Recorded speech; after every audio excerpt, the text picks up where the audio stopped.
Hi, and welcome to Infertility Unfiltered, where fertility experts and warriors are joining forces to provide you with tips, tricks, information, inspiration, and all the things that you need to take back control of your life and get your baby on board.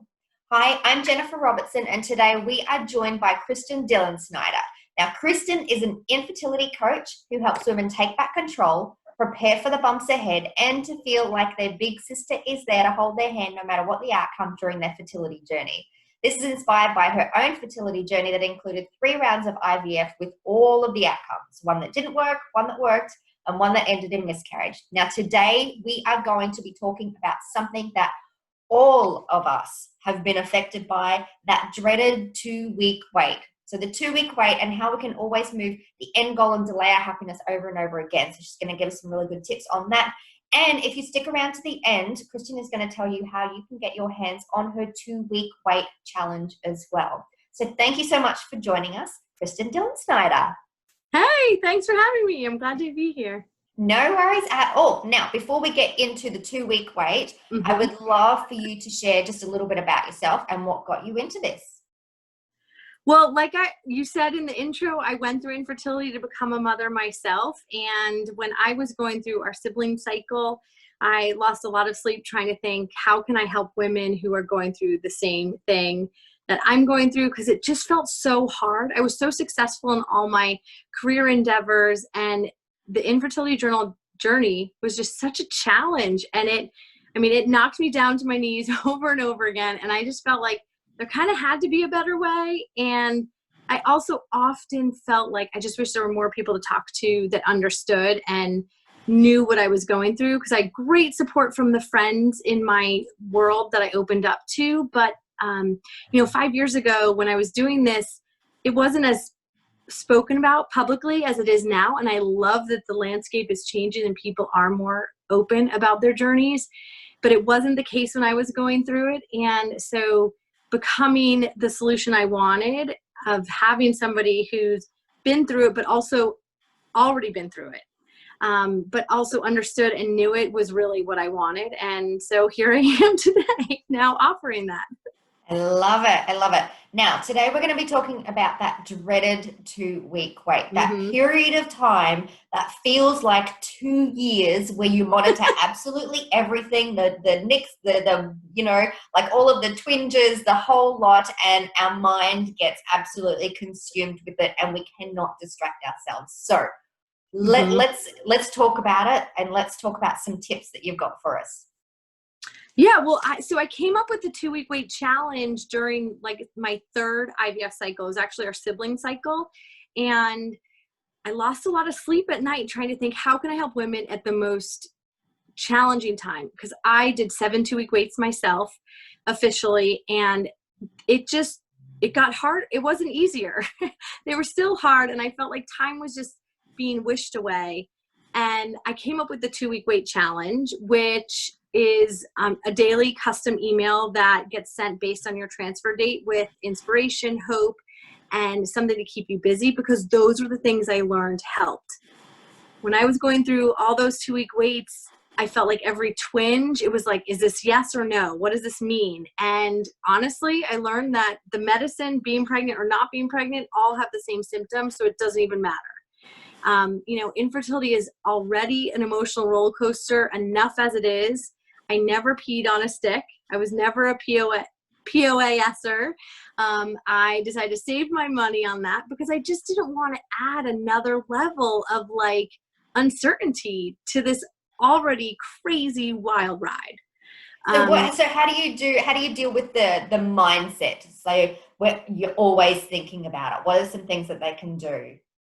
Well, keeping busy is one of those things. I kind of always twinge when somebody's like, oh, I took time off from work and I'm going to be on vacation for 2 weeks. I'm like, no, don't do that. Unless you're going to be at risk or, it's doctor prescribed. So the thing with the mindset is that it does take a lot of work, and our minds were built and designed to work in a specific way to save us and protect us. So our mind is automatically going to always go to the scary, the fear, the what if to protect us.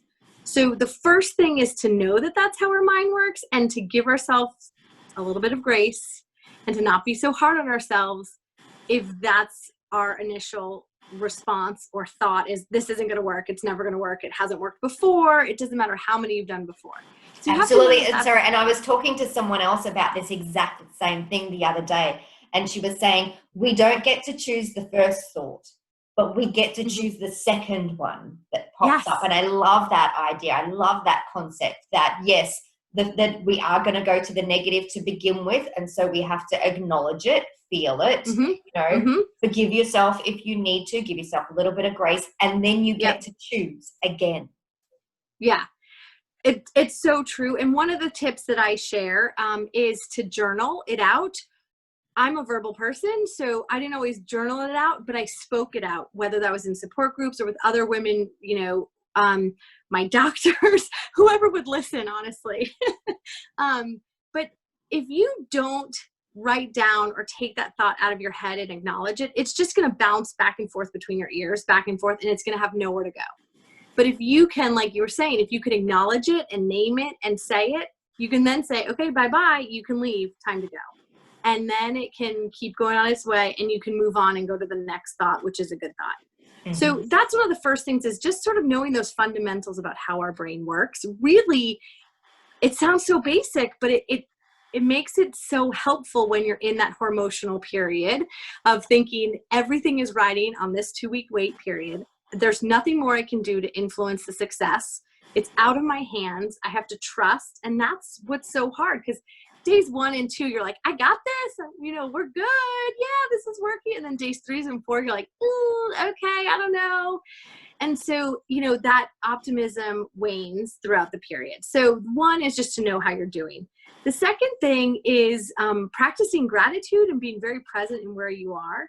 Recognizing that your life is valuable, has lots of things to love about it, that you are a worthy whole woman and wife and person. You don't need to have the title of a mother to get to some new level.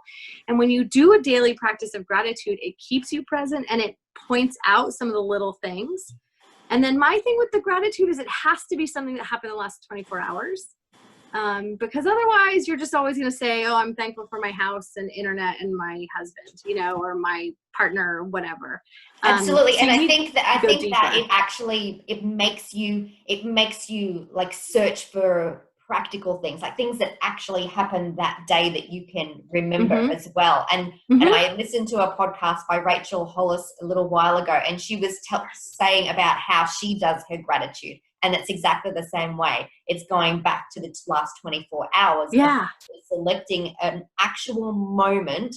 And then what will happen is the next day you'll actually go search for them at the point in time, because at the end of the day, or whenever you do your gratitude, you're going to have to remember something to be grateful for. And so you actually go out and search the things as they're happening. Exactly. The other thing that you can do if gratitude is something you've been doing for a long time, because it's not, I'm not coming up, I'm not the brainchild, I didn't come up with this idea, but is to have different type of sort of reminders or markers to think of gratitude in that moment, which I love, to sort of be caught off guard. So one thing could be like every time you close your car door. And if you think about every time you sit in your car door and you close it, it's like, think of something that happened in the last bit that you can be grateful for. And so that way you're looking for it throughout the whole, throughout your whole day. And you're not just like at the end of the day being like, dinner was good, so it can take you to the point to recognize that there is good stuff. So those are some of the best ways right there to just in the beginning, you have to start strong and keep it going. These are the practices, doing gratitude is not something that you do only when you feel good. The other thing is to come up with daily habits that are good choices for you, because the biggest challenge with the 2-week wait, beyond just the time, is a lack of control. And I think as women, we just love to have control of lots of things. And that is the moment when it's out of our hands and we can't do anything else. So taking back control and recognizing where your control is really powerful and puts you back in the driver's seat. And even just taking back control of like 5% of your day can make a huge difference on your outlook on the day and the possibilities. And so I talk a lot about controlling what you can, and that's ultimately how much you sleep, what you consume, and consumption is water, food, and media, and news, and shows, social media, those kinds of things. And what else is it? Control your food, what you eat, and moving your body. And look, I'm not saying move your body and run a marathon, but moving your body really helps. And what I like about having these habits is they are things you do when life is good, because when life is hard and when life is challenging, they are the things that get you out of bed. If you've made those commitments to yourself to say that I walk every day, you know, the mile and a half loop in my neighborhood, or I mean, I don't know how much that would be in kilometers, but I guess it would be not much. It's smaller than a 5K. But you know, if I do that every day, let's say I walk a 5K every day, well, on bad days, you also have to walk 5Ks every day. And that can really pick you up from those bad days. And so I really rely on those habits to help me feel good and stay good longer, and then also pick me up on the bad days. Because yes, absolutely. You know, like I'm a big advocate of a morning routine. You know, and your morning routine should be like it sets you up for the rest of the day, and it means that you're, you know, you're stronger in the morning. Like your willpower is stronger in the morning, and it means that you make healthy choices after that. So for me, it's, you know, 3 things that my morning routine includes. It's movement, mindset, and a healthy breakfast. And you know, I love the movement as well. And for me, it's just, you know, 5 minutes of yoga or some stretching on a mat. As you said, it doesn't need to be, you know, a marathon or anything like that. It's just something that makes you feel good, so that you actually jump out of bed every single morning, feel like looking forward to your morning. Yes, it's so true. The other thing I talk about is momentum, what you were saying. So when you have good things going, that momentum can keep going and you can continue to make good choices throughout the day. So the other thing that I like to do, because I kind of feel like it's an easy win, is making my bed. And if you told my mother that, she would be shocked, because I never made my bed growing up, ever.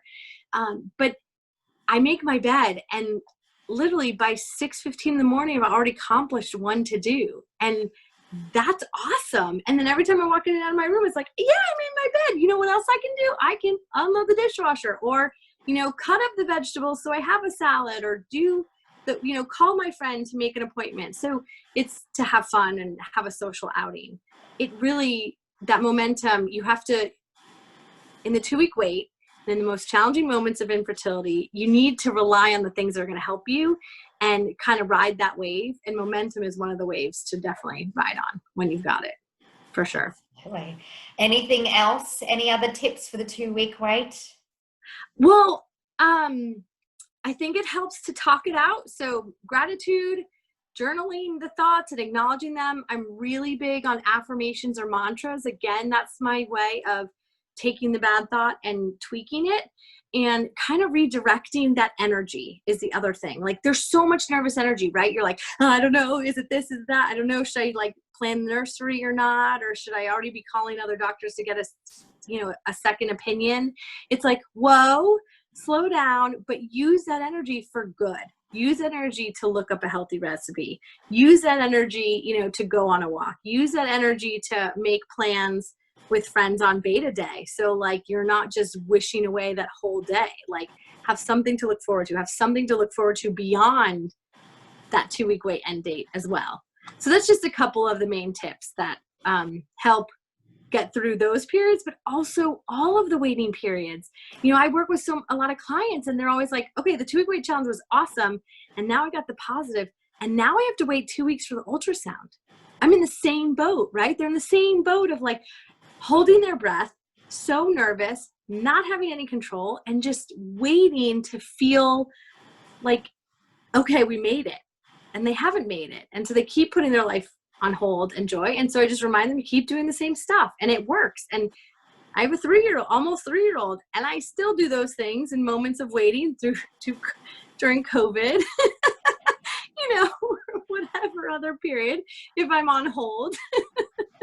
But you're right, that all of those things are things that, I mean, we should be doing them all the time anyway, regardless of whether we're, on our fertility journey or not. Mm-hmm. Those are things that you really need, not just now, but beyond that and into motherhood and just in life in general. Yes. So I love that. And even if it's just the 2-week wait gets you into those healthy habits, like you don't have to stop doing them after you get your test back. I think that's important that you just keep on following that through and living your life exactly like that. And I love that. That's so beautiful, Kristin. Now, how can our audience get in contact with you afterwards? How can they get their hands on this challenge? Well, I am most active on Instagram, so I would love for anybody who is watching or listening to come over and say, hey, send me a DM. I am Chatty Cathy, so let's talk. And my Instagram is TTC_Kiki, which is KIKI, and TTC is for trying to conceive. So please come find me over on Instagram if you're over there. The 2-week wait challenge, to sign up for that is if you go to bit.ly/TWW challenge, and the TWW and the C, those are all uppercase. So for easy sake, I'll make sure to pass them on to you so you can include them. But that's how you can sign up for the 2-week wait challenge. I also have other freebies and sort of informational, PDFs on my website, which is bigsissays.com. And my website is called Big Sis Says because I'm a big sister, and I learned all of life's lessons and went through every life milestone learning the hard way. And I have spent my whole life then sharing those lessons with my sisters and my friends and anybody who will listen to make their life a little bit easier. And so that's kind of why this all started was, I learned the hard way through 7 2-week waits, through all 3 IVF rounds, through all the outcomes. And I honestly believe it's so that I could help you when you're going through your journey to have it a little bit easier, to stop delaying your joy, to improve your relationship, and really make it a journey that is a part of your child's story. I talk a lot about this with my clients. It's like, stop delaying your joy, because what are you going to tell your child then when they're born? Like, oh, what did you do when you found out you were pregnant with me? It's like, oh, I didn't really believe it, and I waited 4 months until I really believed it. That's not the story you want. So that's kind of why how I got to where I am. I love everything about it. Thank you so much for joining us, Kristin. You're welcome. And thank you for watching as well. Now, if you love this interview as much as I did, please feel free to give it a little love also by sharing it, liking it, and make sure you subscribe to this channel as well, because this is just one of many amazing interviews that we're holding for you as part of the Infertility Unfiltered series. So thanks for watching.